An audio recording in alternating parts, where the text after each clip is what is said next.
రూపములో వనవాస వేషములో జటా ధరించి స్వామివారు మనకి అద్భుతమైన తులసితో చేసిన ఆభరణాలు స్వామివారు ధరించారు. మనకి ఇక్కడ సీతమ్మ తల్లి రామచంద్రమూర్తి ఇద్దరు కూడా ఒక చక్కటి పర్వతము చిన్న శిఖరము పైన కూర్చొని మాట్లాడుకుంటూ ఉన్నారన్నమాట పర్ణశాలలో. అలానే మనం ఎలా అయితే వాల్మీకి మహర్షి చెప్పారో గోదావరి నది వెనకాల దర్శనమిస్తుంది ఇక్కడ. అలానే పర్ణశాలలో ఎలాగైతే పనస చెట్టు మామిడి చెట్టు ఉన్నాయో అలానే ఇక్కడ కూడా మామిడి చెట్టు పనస చెట్టు మనకి ఇక్కడ కనిపిస్తున్నాయి. అలానే లక్ష్మణస్వామి నిర్మించిన అద్భుతమైన పర్ణశాల.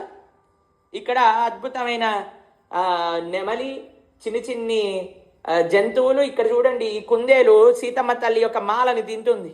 ఎంత అదృష్టం చెప్పండి. ఇక్కడ సీతమ్మ తల్లి యొక్క మహాప్రసాద మాల డైరెక్ట్గా ఈ కుందేలు రుచి చూస్తుంది అనమాట. సీతమ్మ తల్లి యొక్క శ్రీపాదాలు, అద్భుతమైన శ్రీపాద దగ్గర ఉండే మాలని ఈ కుందేలు రుచి చూస్తుంది. పైన ఉడతలు ఉన్నాయి, రకరకాల జలపాతాలు అన్నీ ఉన్నాయి. కానీ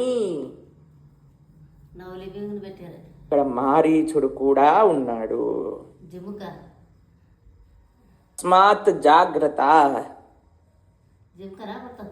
ఈ యొక్క మారీచుడి యొక్క వలలో పడిపోయి మారీచుడి యొక్క మారీచుడు అనే భౌతికమైన విషయాలని ఆకర్షితులయ్యి మనము ఇంత సుందరమైన రాముణ్ణి దూరం చేసుకోకూడదు.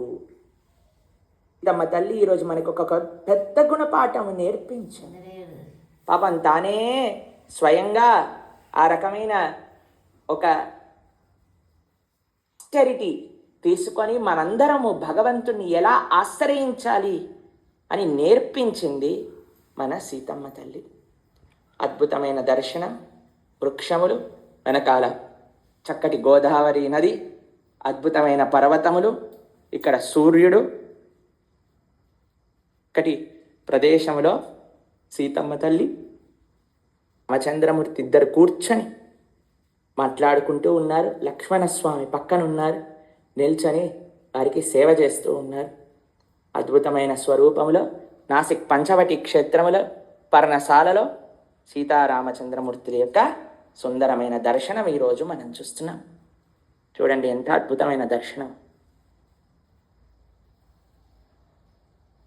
చేసుకుందాం, చక్కగా రామచంద్రమూర్తికి ప్రార్థన చేసుకుందాం. స్వామి, ఎప్పుడు కూడా భౌతికమైన కోరికల వలయంలో మేము పడిపోము, గురువులను ఎప్పుడు నిందించము, ఎప్పుడు అందరి భక్తులతో చక్కగా గౌరవంగా ఉంటాము, మంచి ఆధ్యాత్మిక విశేషాలు నేర్చుకొని మిమ్మల్ని ఆశ్రయించే ప్రయత్నం చేస్తాము.